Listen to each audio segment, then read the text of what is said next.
тебе зараз діти досить маленькі ще, але чи говорите ви з ними про безпеку? Якісь правила безпеки, які ми навчаємо маленьких дітей? Ми не дозволяємо чіпати статевий член руками, коли це там в побуті в день. Тобто єдиний момент, коли вони можуть його там, це коли ми вийшли з ванни, у нас там після ванни процедури, ми там мажемо кремами, там різні там крапельки в носик чи ще щось, ну там ситуативно.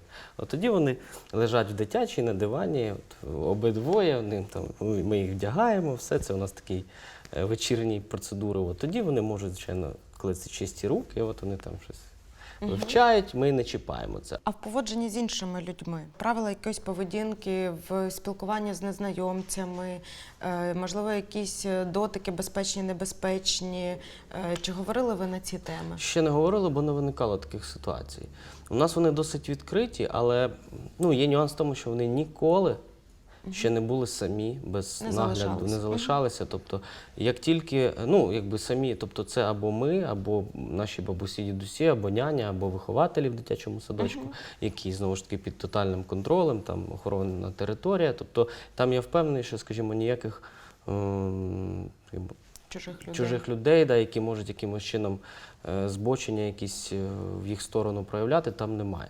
Але, звичайно, що коли це, скажімо, піде школа, і тоді почнеться якась 100-метрівка до школи, чи якийсь маршрут через парк, чи до маршрутки, чи до метро, тут вже є момент небезпеки, де вони зустрічаються з великою кількістю людей, які проходять повз, хтось може мати якісь негарні наміри. Тоді, звичайно, потрібно буде розповідати, власне. Часом ті люди, які хочуть покористуватись дитиною заради своїх збочень якихось, вони прикидаються досить ніжними друзями дітей, вони прикидаються і маскуються під такі форми спілкування, що діти не розпізнають. Але якщо, мені здається, у дитини буде стояти чіткий бар'єр, що, скажімо, я не маю права, мені заборонено, бо буде покарання за спілкування з незнайомцем чи з незнайомкою, то вона буде боятися користуватися цією формою в будь-яких випадках. Я розповім тобі і нашим глядачам про правила безпеки, які прийняті Радою Європи, і вони вже безліч років існують. Це правила трусиків або правила спідньої білизни, яким вважається, що треба навчати дітей, теж починаючи з 2-3 років, і це до початку, там може і молодший шкільний вік, але це для дошкільнят. Там дуже 5 простих правил, які дуже класні, і було б чудово, якби кожна дитина їх знала. В Європі це викладається в дитячому садочку. У нас, на жаль, поки що не всі дитячі садочки про ці правила трусиків говорять, але це можуть робити, звісно, і батьки. І круто, якщо це і в садочку, і батьки, і бабусі, і дідусі, які знайомі, всі ці правила знають. Перше правило – це те, що твоє тіло належить лише тобі, і ніхто не має права без твого дозволу його чіпати.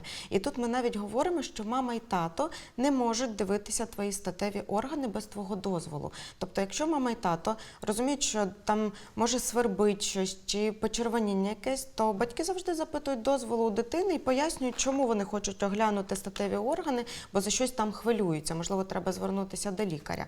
І вони завжди про це запитують. І дитина їм дозволяє. Якщо не дозволяє, то, звісно, що ми знаходимо там через годинку-дві, знову ж таки підходимо і знову ж запитуємо, але силоміць ми це не робимо.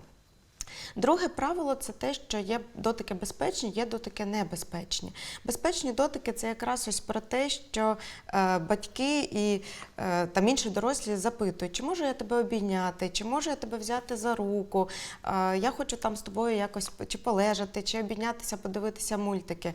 А небезпечні дотики – це тоді, коли дитина говорить, що ні, я не хочу з тобою обійматися, я не хочу, щоб ти мене торкалася, але людина продовжує це робити. Тобто навіть слово «ні» дитини, воно ігнорується, і це точно є небезпечні дотики. Плюс дуже часто, на жаль, наші родичі, які приїздять до наших маленьких дітей, звісно, що всім хочеться обіймати і цілувати маленьку дитину, бо це просто таке чудо. Да? Але ж, коли ми силоміць обіймаємо дитину, яка цього робити не хоче, ми ніби показуємо, що хто сильніший, то є і головним. І якщо якась сильна людина тебе обіймає, то ти не маєш пручатися, бо ти не маєш поки що права голосу. Тому про ці безпечні і небезпечні дотики треба обов'язково говорити. І насправді дуже круто, якщо батьки, бачачи, що дитина зараз не в настрої обійматися, чи цілуватися, чи там якось контактувати, щоб вони говорили, не силою це робила, а запитували, казали, що ти знаєш, я так за тобою скучив, я так за тобою скучила, мені так хочеться з тобою пообійматися, там полежати, погратися.